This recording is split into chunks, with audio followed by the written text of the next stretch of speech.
I'm sitting among the corpses of my closet. Ah.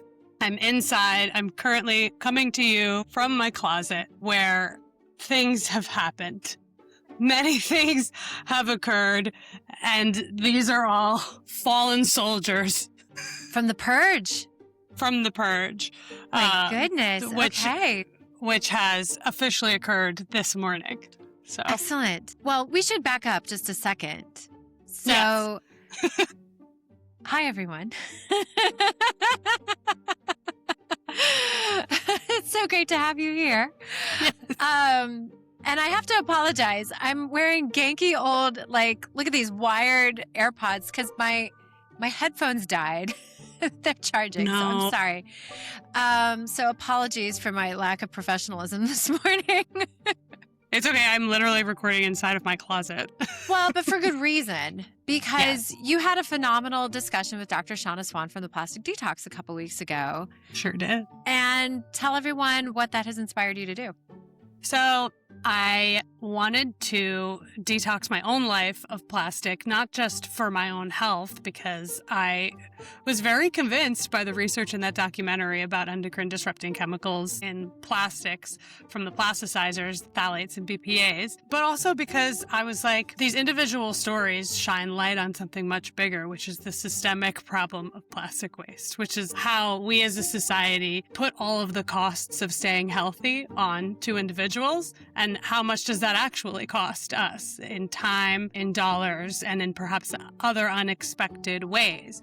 And I thought, as a journalist, it's actually a pretty relevant topic to dive into. And not only just a journalist, but as a person with the time and privilege and finances to be able to do it, let me tell people who are interested in public health and their own health and the health of the planet what it actually takes. Right. And this was coming at such a perfect time for you because you recently moved. And that's always a great time when you're getting rid of things, but then you're moving and you need to buy more things. So this is a perfect segue into cost. So to start this experiment, tell me, what have you paid for so far? What has been the first thing you've had to do that has caused you to shell out money? Okay, so for this purpose, I made a spreadsheet. My spreadsheet's called Emily's Plastic Detox Expenses. If you look, there are 3 tabs on the bottom. There's the purchases I've made, the things I still need, and the things I already had. So I think the first thing I want to tell you is what I already had. I'm very fortunate to have come from an already pretty chemical aware household. My family growing up was really limited in plastic. My mom was all about organic foods, no pesticides. That's her big passion in life, is no pesticides and organic produced everything. So your mom didn't have Tupperware parties like my mom did? No. Well, my mom doesn't really like other people. Okay. So we didn't have parties at all. But I grew up in a glass Tupperware house already. But as children do, I rebelled growing up. Once I got into my own apartment, I was like, give me a nonstick pan. Right. I don't care, plastic, whatever. So I veered away, but there are some things I do already have. So I already had glass Tupperware. I was already on the glass Tupperware train, although my glass Tupperware does have plastic lids. Simply because I could not find ones that didn't have them at the time that I was buying them. I will say, as somebody who has recently purchased a lot of glass and ceramic food storage, it's really hard to find glass and ceramic food storage that does not have a plastic top. Yeah. So that's stupid, but that's what I've got. I'm already on the cast iron and stainless steel cookware, no PFAS train. My deodorant is already plastic free. I try to buy the stuff that comes in a cardboard container. I already have stainless steel measuring cups and spoons. I got rid of a lot of my black plastic after Zoe Schlanger's black plastic article in The Atlantic. I just tell you, I forced my father to get rid of his black plastic, and it just killed him when I dumped it all in our trash can at home. And he was like, what are you doing? It's still good. I was like, it's not good. We got to get rid of it. It's bad. Not good. It was e-waste before, and it will be e-waste again. Every time I go home, he's like, what are you going to throw out next? I felt bad about this, but I put mine up on the Buy Nothing groups. Really? Well, because and I put in my post, like, I'm doing this black plastic thing, but if you don't care, um, You didn't you want can to have it. spare somebody else from the horrors of black plastic. I have this like it's so bad because I'm so back and forth, and I think it's because of the environmental reporter in me where I'm like, I don't want to put things in landfills if they don't have to go into landfills, but I also don't want toxic stuff, so maybe, I mean, it's people's choice, whatever. So I feel like as long as I'm being transparent about what I'm doing, it's like, That's anyway, really funny. I just this whole being aware thing is a torture process and just like self-torture. It is. It's Anyway, really hard. I agree. I'm already a bar soap girly. My body wash is not in plastic. I already had dishwasher detergent in a cardboard box. I already had a wood cutting board, no plastic cutting board. And my sheets were already, depending on the season, either cotton flannel or linen. So Okay. So you already had a lot of this stuff. So I'm curious, when I watched the plastic detox, I was really surprised by some of the things that I hadn't thought of. I was like, oh, I didn't think about these things. What were some of the things that surprised you the most watching the film? And I will say, I know we're not here to shrill for the film, but going through their website and them showing you the swaps as well, I was like, I didn't even know those like, kinds of things oh, existed. It was really impressive. So what were you most surprised by recently when you're like, oh, I should be swapping this out? it wasn't even because I don't even think they talked about it in the film, but it was a realization I made while watching the film, which is that at the time I still had Invisalign. I Oh, just I got still it. do too. I just got it taken off. But I was like, oh shit, I have a piece of plastic in my mouth 22 hours a day. Yeah, I've been chewing it for I've been years. chewing it. And I'm like, what? It's like, how did I never even think Yeah. about that? I So actually really, I hadn't thought about that one. Thank you. it never even crossed my mind. And then fortunately, I was right at the end of my Invisalign, right when I watched this documentary. I went to the orthodontist, or I went to the dentist, and I was like, he's like, okay, you're all set. We're gonna take off these things, and then we're gonna get you fitted for retainers, which are also plastic. And I asked, is there any way that I could get a metal retainer instead, like what my partner has, like the old ways that they do that, because I don't want to have plastic in my mouth all the time every night. And he looked at me like, not judgmental, just like, oh, I guess. And he looked so confused. He's like, I guess we can see if we can do that. And I was like, yeah, has nobody ever asked you that before? And he's like, no one's ever asked me that before. I had a similar realization at the dentist just a month or two ago because one of the big things that I took away from the film was your toothbrush. And I have since replaced my toothbrush with like a wood bamboo material toothbrush, which I actually really like. But same thing, I was at the dentist and he was, doing all of these things. And he's like, oh, you should really get yourself, uh, the automatic toothbrush, the one that spins. And I just remember thinking like, I don't want to be putting that in my mouth. And I think actually you can get a bamboo one. But yes, my whole point is like all these things we put in our mouth, dental floss. I mean, that also Yeah. goes back to the PFAS and plastics and all of these things. And it's just like, it's so hard. And I know you don't have kids, but like I remember having my daughter 5 years ago, and I was horrified by like everything we give babies these days are plastic teethers, plastic bottles, plastic cups, plastic spoons, plastic, everything. And everything we encourage them to chew on is literally plastic. And I don't care if it says it's BPA free or whatever, it's still plastic. Yeah. And it's like, okay, it says it's BPA free, but is it BPA free? Right. What are you?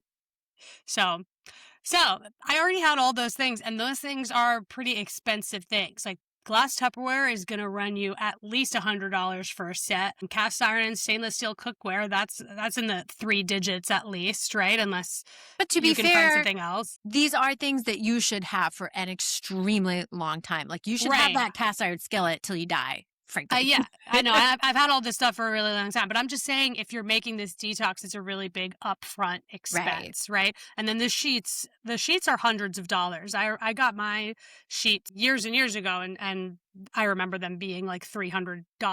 But yeah, these are things that are upfront costs. Now, I have in the last 3-ish weeks made some purchases that I consider to be higher priority. So things that touch my skin when they're sweating and foodstuffs and household goods, things like that. And I have already spent a little over $1,000 on 7 purchases. It's not 7 things, it's 7 purchases. So And I love these things. So let's walk through what you've purchased so far. So really big priority for me was activewear, since all of my activewear is made of 100% plastic for good reason, because it's sweat wicking and the fabric is useful in that way. Right. But your pores open, you absorb all of the phthalates in the activewear that make it soft and pliable. And so it's impossible to find activewear that is 100% synthetics free. Well, it's not impossible, but the stuff that is 100% synthetics free, like has no stretch, doesn't last very long and gets like wet immediately. Well, so your first item here on this list was activewear, and you ended up spending a little over $300. How many pieces of clothing did you purchase in that order? 4. Which, to be fair, it's pretty par for the course. But yeah, it's the reality. I know, but I'm devastated.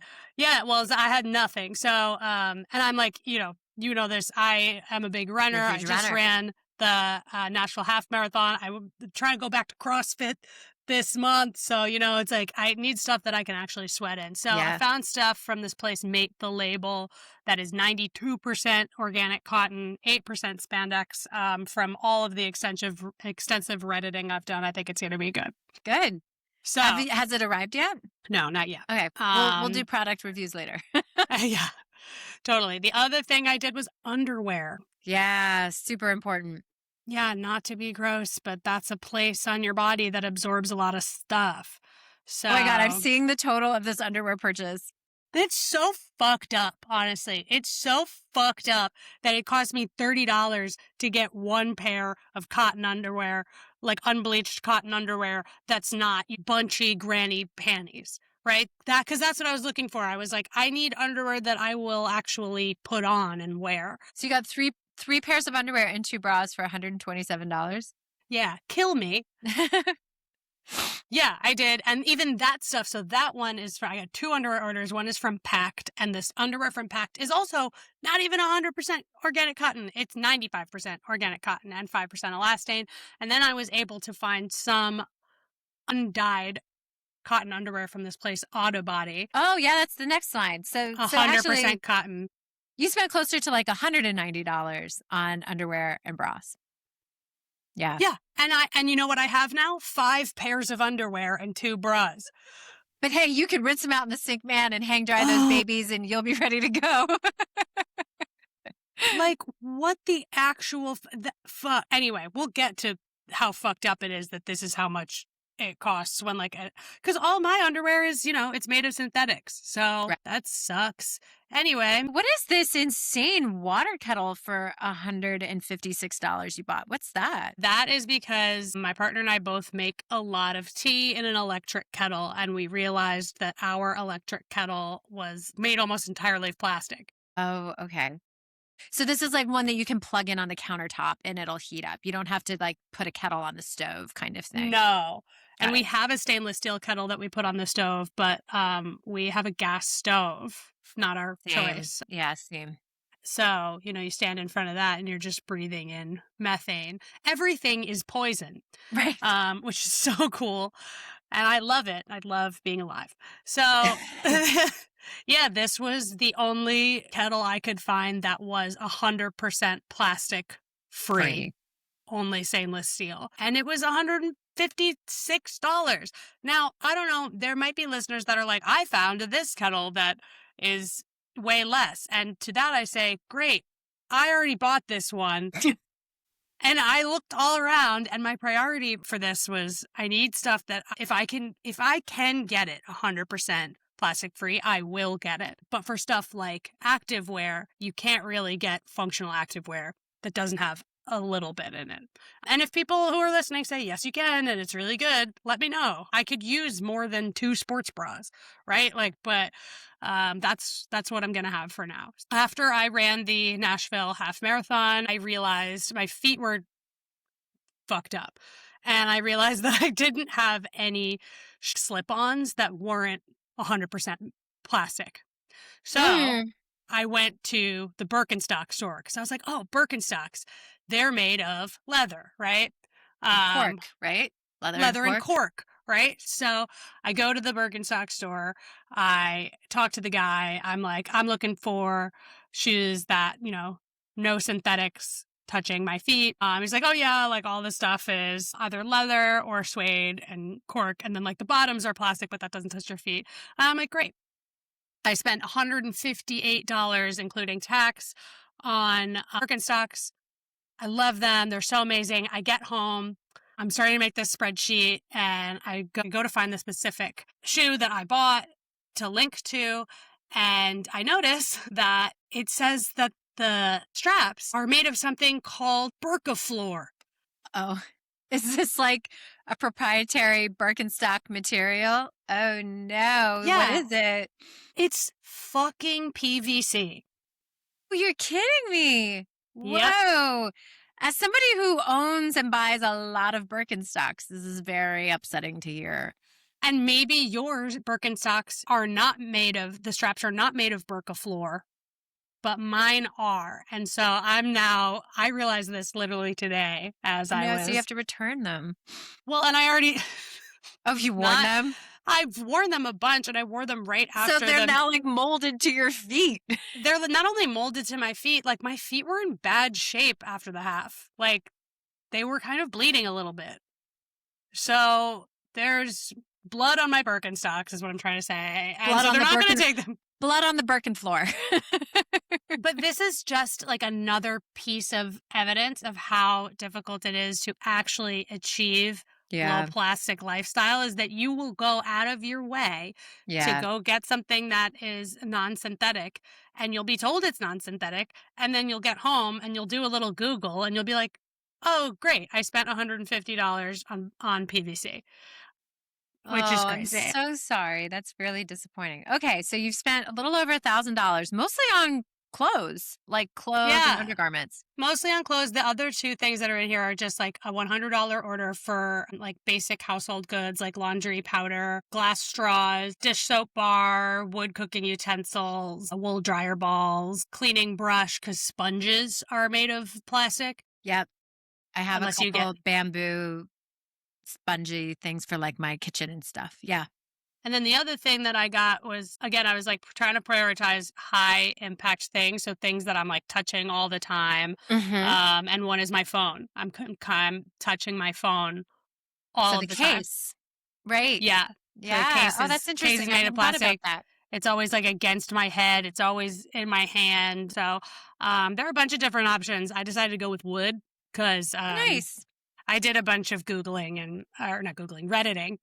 And Reddit told me that wood was good. So I ordered a case from a place called Bark Sweden, but I ordered that on the 16th. We are recording on the 28th, and I have not received one shipping notification from them. Now, they are in Sweden. Takes a long time to get over from Sweden, exactly. I guess so, but don't they normally send you a shipping notification when they start shipping? That's true. That's what I'm saying. And so I'm just like, it's been a little bit. I don't know. So, and my plastic phone case, by the way, is like crumbling. It's like shedding plastics into my hand right now. So that's just a few things. And there are so many things that I still need. Toothbrush, toothpaste, shampoo, conditioner. I just did my closet purge that I'm sitting in, and so many things in my closet were actually unexpectedly natural fibers. I don't know if you can see. Like, so this is the keep pile that we're watching right now?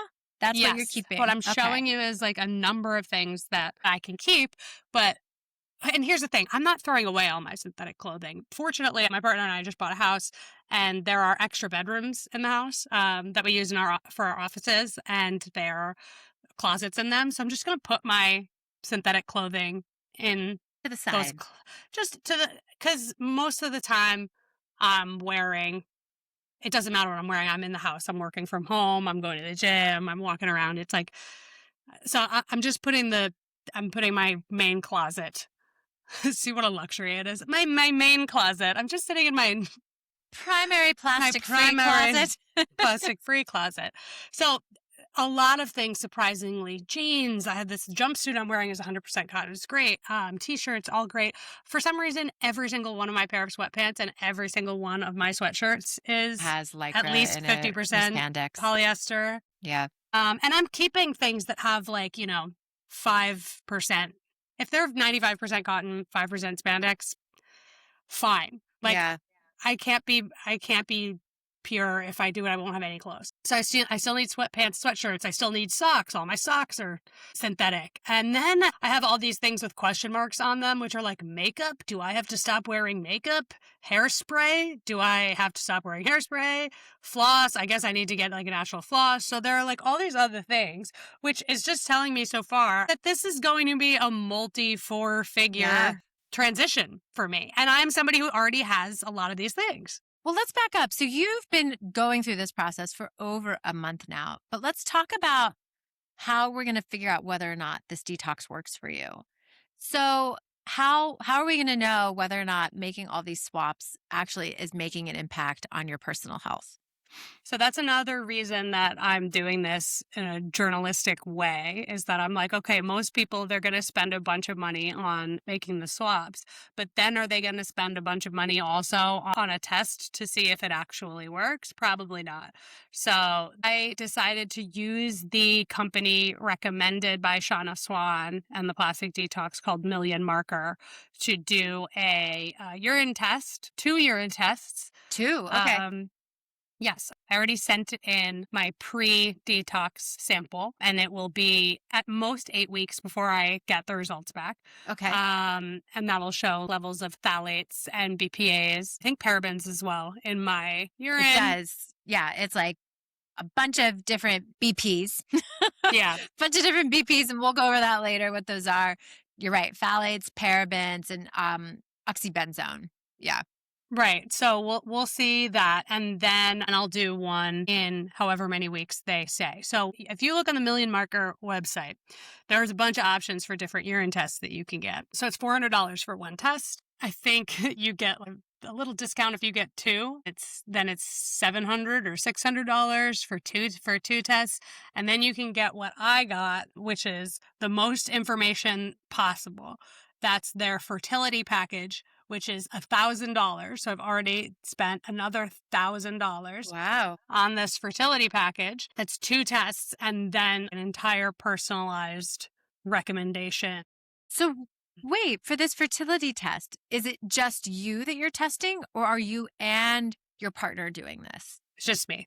Okay. Interesting. Yeah, it's about my fertility. Your And fertility. then, Okay. and I'm not interested in being fertile. I was thinking about that as we were doing this, because in reading all the research, so much of this is about how it affects your reproductive system. And I thought, well, she doesn't want to have kids, so I guess the outcome is what it is. I don't know. But Dr. Swan was very adamant that like fertility is also tied to other health markers. Correct. And there are so many other, I am interested in living, like Right. I'm You want to be a healthy human being. I want to be healthy. Totally. And it'll be interesting to see. And I also think that my fertility results as just like a 36-year-old, generally healthy, I think, woman will be interesting to others who are perhaps in a similar boat. So yeah, once we get those first test results back, we'll talk more about it, I think. But yeah. So you've peed in the cup, you've sent it in.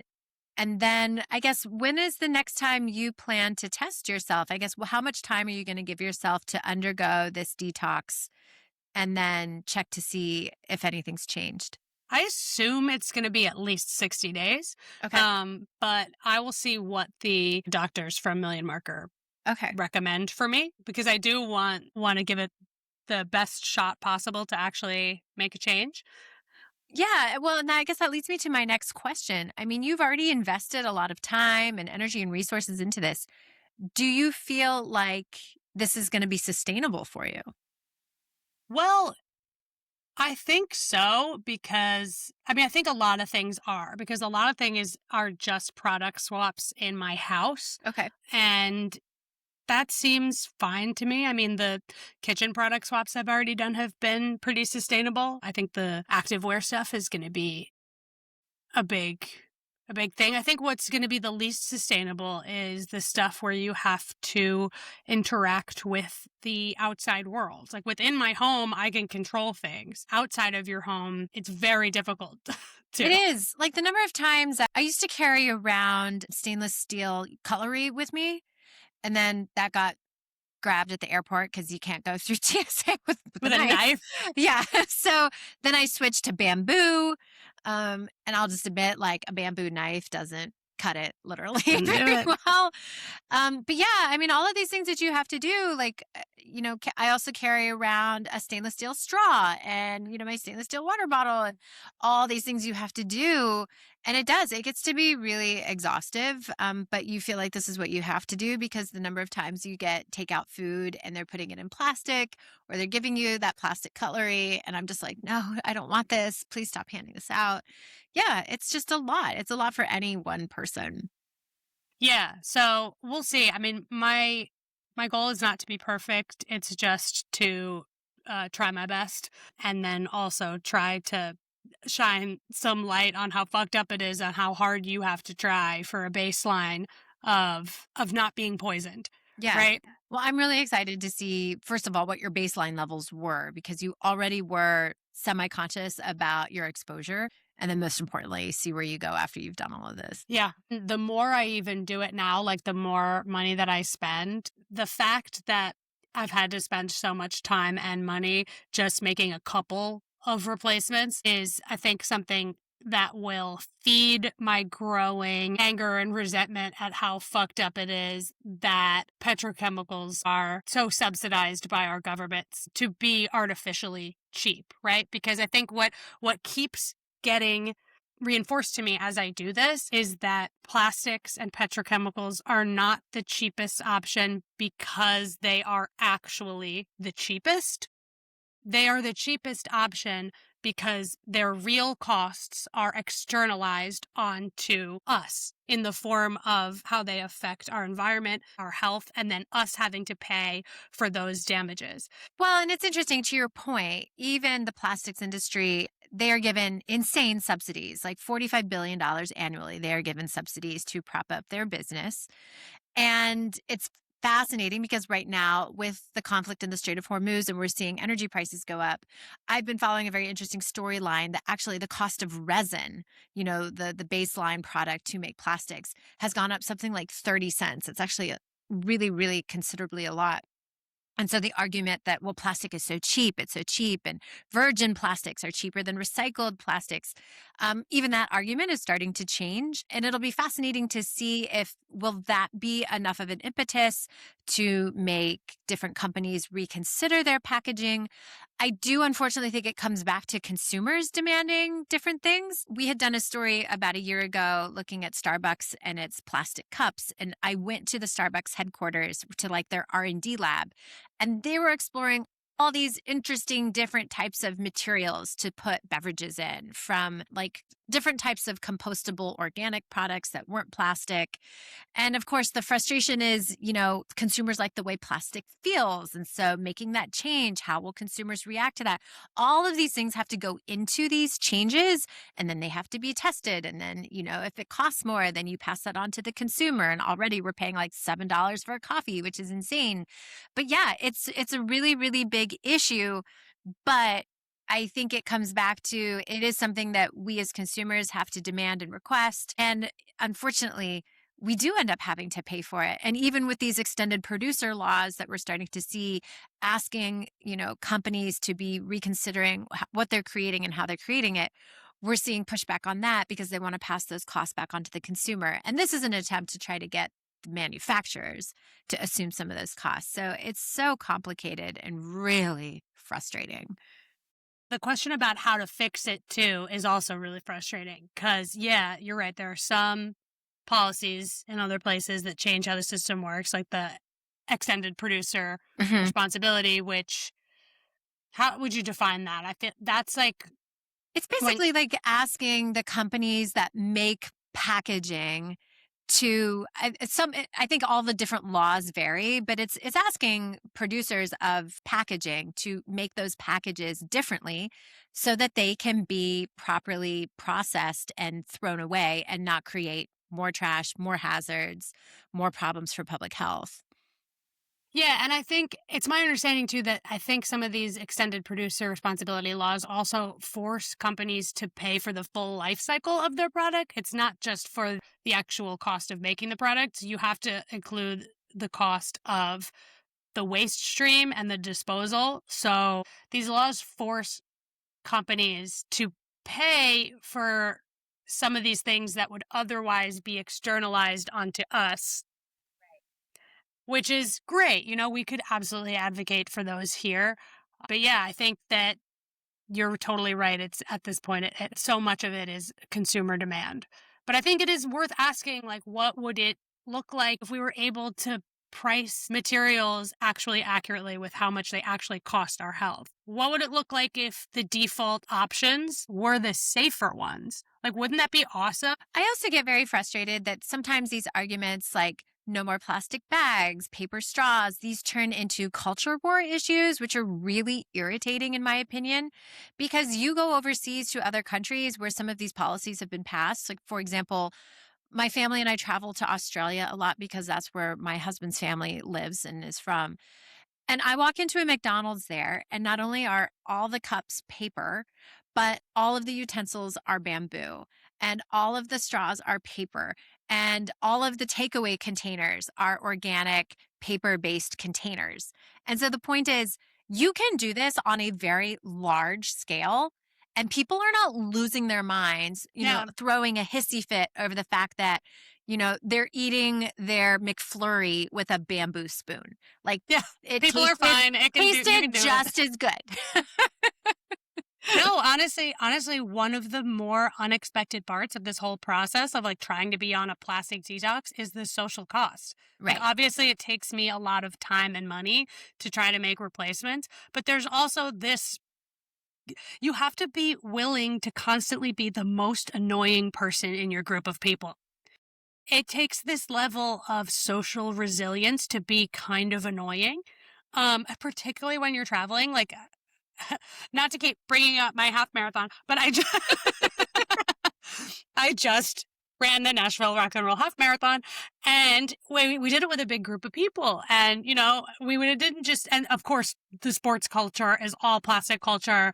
The race shirt they give you is 100% plastic. Right. The cups that you drink water from are plastic. The gels are like little plastic things. Your shoes are full of synthetics, whatever. The whole race is built around plastic. But then you go out with your friends afterwards on Broadway. Yay, we did it. Like, let's go out Get your beer. drinking. Yep. Let's get our beers. Let's take a shot. Every single drink is in a plastic cup. Yeah. Every single shot is in a little plastic cup. Every straw is plastic. And then you become that person that has to be like, if you want to do it, you have to stop the flow of traffic and be like, oh, actually, can I get that in a glass? Or like, can I get that with no straw? Yeah. And it sounds small. It's like whatever, but it kind of adds up in that you're risking someone being confused Yeah. or annoyed or looking at you weird. And fortunately, like, my friends are totally cool with it. And they were like, we all have to stop plastic too. But like, it does get exhausting. Yeah. And I just think it's such a good point that avoiding plastic doesn't just require time and money. It also requires social resilience. Yeah. Well, similarly, I have a 5-year-old, and she loves drinking from bottles of water because she sees older people drinking from bottles of water. And she constantly wants me to buy her a bottle of water. Like, she doesn't want to drink it from her sippy cup. She wants to drink it from a plastic bottle. And there have been times where, like, okay, I need to buy a bottle of water. And I'm horrified. I'm horrified giving her bottles of water because I'm horrified drinking out of them too. And yes, I wish that it was just more easily accessible to buy boxed water or, water in a tin can.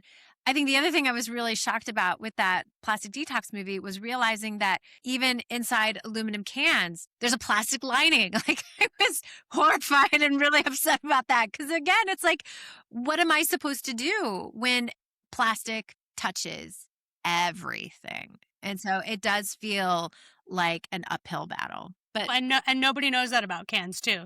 Like when I was on this trip, my friends were like, "Oh, they have canned beer," and I was like, "Unfortunately, I hate to tell you this, but the can is lined in a plastic epoxy coat," and everyone's like, "What?" Yeah. I'm like, I know. And it's huge for me too, because I'm a big seltzer can drinker. And so that's actually a fairly easy replacement with glass bottles of mineral water, which is better for you anyway, but also expensive, heavy, stupid. And so also, I mean, I do think that the plastic detox is actually going to indirectly do two other things for me, which is it's going to force me to make healthier choices in general, like things that are not plastic related. It's true. Yeah. Like chemicals. And if you're trying to avoid prepackaged foods, if you're trying to cook more, there are other like indirect things. And then the other thing is that I think it's going to help me kind of step away from hyper consumerism, because so many things are plastic that you want when you're like, oh, I want to buy this, I want to buy that. If you're trying to avoid plastic, you're inevitably going to just buy less. So I do think that avoiding plastic is going to be a gateway for more healthy choices for both myself and the planet. It's just going to have a bit of a high upfront social cost, mental cost, all that other stuff. But hopefully it becomes the norm. Well, before we wrap, my last question, has there been anything that's just really surprised you, shocked you so far during this process where you were just like, oh my God, I wasn't prepared for this, or anything else? I think the number one thing has to be the social costs. Honestly, that was the number one really surprising thing for me. But it was also how much people are receptive to you being kind of annoying. At least in my friend group, people are receptive to hearing I'm avoiding plastic, and they're like, I should avoid plastic. I should do that. Doing something begets other people doing something. Yeah. Right. So if you're the person in your friend group that decides to take the step, and you do have people around you that are generally supportive of you, I think it actually does make other people want to do the same thing. Yeah. Like by the end of my trip, I had other people being like, I want that in a glass too, you know? So it does. Peer pressure can work. And especially like, I'm not even peer pressuring. I'm just saying, this is what I'm doing. You do you, you know? And then people genuinely get curious. They say, why, you know? And you say, why? And I do this thing where I'm like, look, I hate to be the person who's being like, that's bad for you, you know, because I actually do. I hate feeling like I'm nagging on people, but that was also disarming to people, I think. Yeah. They're like, yeah, I understand, but. I also think, though, in some ways, these habits can spread in positive ways. For Christmas this year, I asked my husband, I said, I want this food storage system called Caraway. I'm not going to lie. It is hideously expensive. I basically told him, I only want one thing for Christmas. I want this Caraway food system. It was ceramic, glass, free of PFAS, plastic, everything. But it was like $499. It was stupidly expensive. And he's like, can't we just get Pyrex? I was like, no, I really, really, really want this one. That's the only thing I'm asking for. He begrudgingly bought it for me. But even last night we were talking and he's like, I have to say it was probably one of the greatest things we've ever bought.